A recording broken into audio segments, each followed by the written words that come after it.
Have you ever found one? A shoebox tucked away in the back of a closet or an upper shelf in the attic? The cardboard is soft at the edges, and when you lift the lid, a scent emanates. The faint, papery scent of time itself. Inside, a life. Photos curled at the corners. Letters with ink faded. A child's first drawing. A ticket stub from a long-ago trip. Each object is a doorway to a memory. You pick one up, and you are there. You feel the sunshine of the day. You hear the laughter. You remember the hope, or maybe even the hurt. You can spend hours in that box, drifting from one memory to another, lost in the beautiful, messy story of your life. Our minds, especially as the years stack up, can be a lot like that shoebox, stuffed with memories, worries, schemes, and regrets. A constant hum of the past and a dull dread of the future. We live there, in that box, so much of the time. But what if I told you there's a way to lovingly, gently close the lid? Not to never recall what's within, but to simply sit in the quiet room of the present? What if I said the greatest, least utilized gift of our later years isn't the wisdom we've gathered, but the ability to at last truly be present for the life that's happening right now? This is the hidden history of mindfulness, and it's not what you think. When we see or hear the term mindfulness or meditation, we picture someone sitting cross-legged for hours, their mind a perfect blank space. We think, not for me, my mind is too busy. I could never shut off my thoughts. And this is the first, most wonderful secret. You don't have to. Mindfulness is not a war with your thoughts. It's not about emptying your mind. It's so simpler than that. It's about changing the relationship you have with your mind. It's about being a witness. Let's say you're sitting on the riverbank. Your thoughts, your worries, your memories, they're like leaves floating by in the river. You don't have to jump in the river and run after them. You don't have to try to dam up the river from flowing. You just sit and you watch them go by. A thought about a doctor's appointment floats by. You see it, you acknowledge it, and you release it. A memory of a grandchild's smile floats into sight. You feel the warmth of it, and you let it float on by. This simple shift from standing in the river to sitting on the shore, this is the nature of mindfulness. And for those of us who've lived long, full lives, it's a game changer. Let's talk about something we all recognize, the cup of morning tea or coffee. How often do we actually taste it? More often than not, we're drinking our worries. We're tasting the list of things to do that day. We're swallowing the stress of the news. The cup is warm in our hand, but we don't feel it. The rich aroma is in the air, but we don't smell it. Mindfulness invites you to take a sip of that one cup of tea, just for a moment, to feel the weight of the cup, to notice the steam rise in delicate patterns, to feel the warmth spread into your palms, to sip and actually taste it, the bitterness, the sweetness, the richness. In this one moment, there is no worry about yesterday's presentation or tomorrow's invoices. There is only you and this cup, in this moment of still, uncomplicated peace. Doesn't it seem small, however? Too simple, almost. But our lives are made up of these small moments. And once we start living in them, we start reclaiming our life from the constant babble of the mind. All of a sudden, a walk to the mailbox is no longer just a chore. It's a chance to feel the wind, to notice the color of the flowers in a neighbor's garden, to hear the distant sound of birds singing. The world, which may have started to feel a little gray and mundane, begins to become colorful again. I invite you, what is one small moment in your day that you could offer your undivided attention to? Maybe it's the feel of water on your hands as you wash dishes, or the squishiness of your favorite blanket. If a moment arises, I'd be so moved to learn about it in the comments below. It's in these tiny moments that we realize we aren't so different after all. Now let's talk about the body. Our bodies have been our faithful companion on this long journey. They have borne us, worked for us, and healed for us. And as we get older, they start to yell at us a little more. An ache in the knee, a stiffness in the back, the creaks and groans of a body lived. Our habit is to fight against it, to resent the pain, to be frustrated at our bodily weakness. We construct a story about the pain. My back is ruined. I can't do what I want anymore.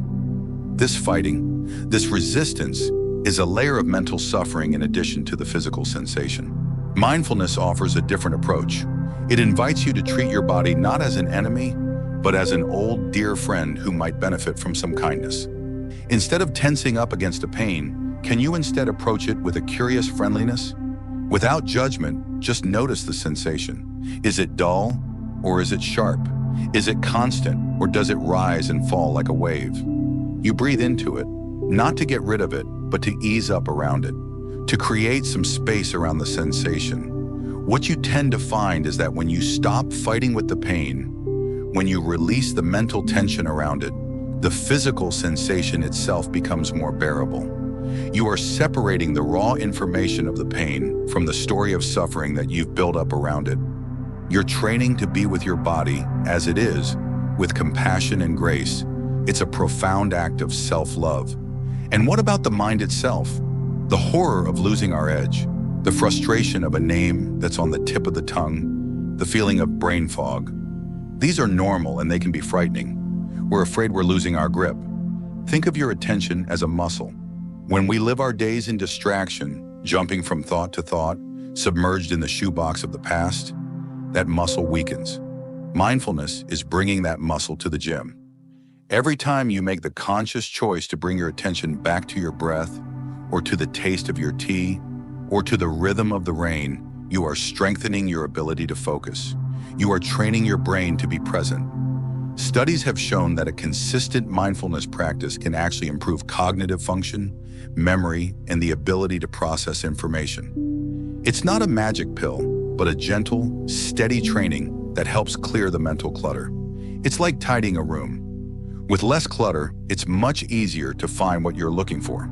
The fog begins to lift, not through force, but through a consistent, gentle focus.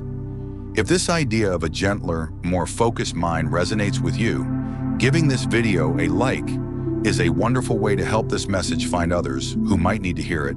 And if you'd like to continue exploring these ideas with us, we'd be honored if you'd subscribe and join our community. Perhaps the most profound benefit of mindfulness in our older years is how it navigates us through the vast, deep currents of feeling.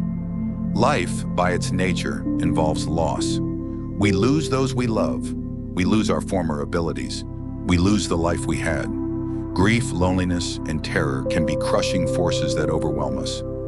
Mindfulness teaches us to be the lighthouse, not the ship lost at sea during the storm. It doesn't quiet the storm. The waves of depression will still come. The winds of anxiety will still blow. But you learn to stay firm in your anchor of awareness. You learn to watch the storm from the haven, and from there, you can chart its ups and downs. When a wave of sadness washes over you, the practice is not to attempt to discard it.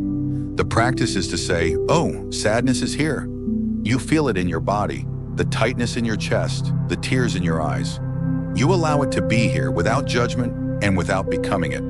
You breathe, you anchor yourself in the present moment, and you find that like with all weather, the storm does pass.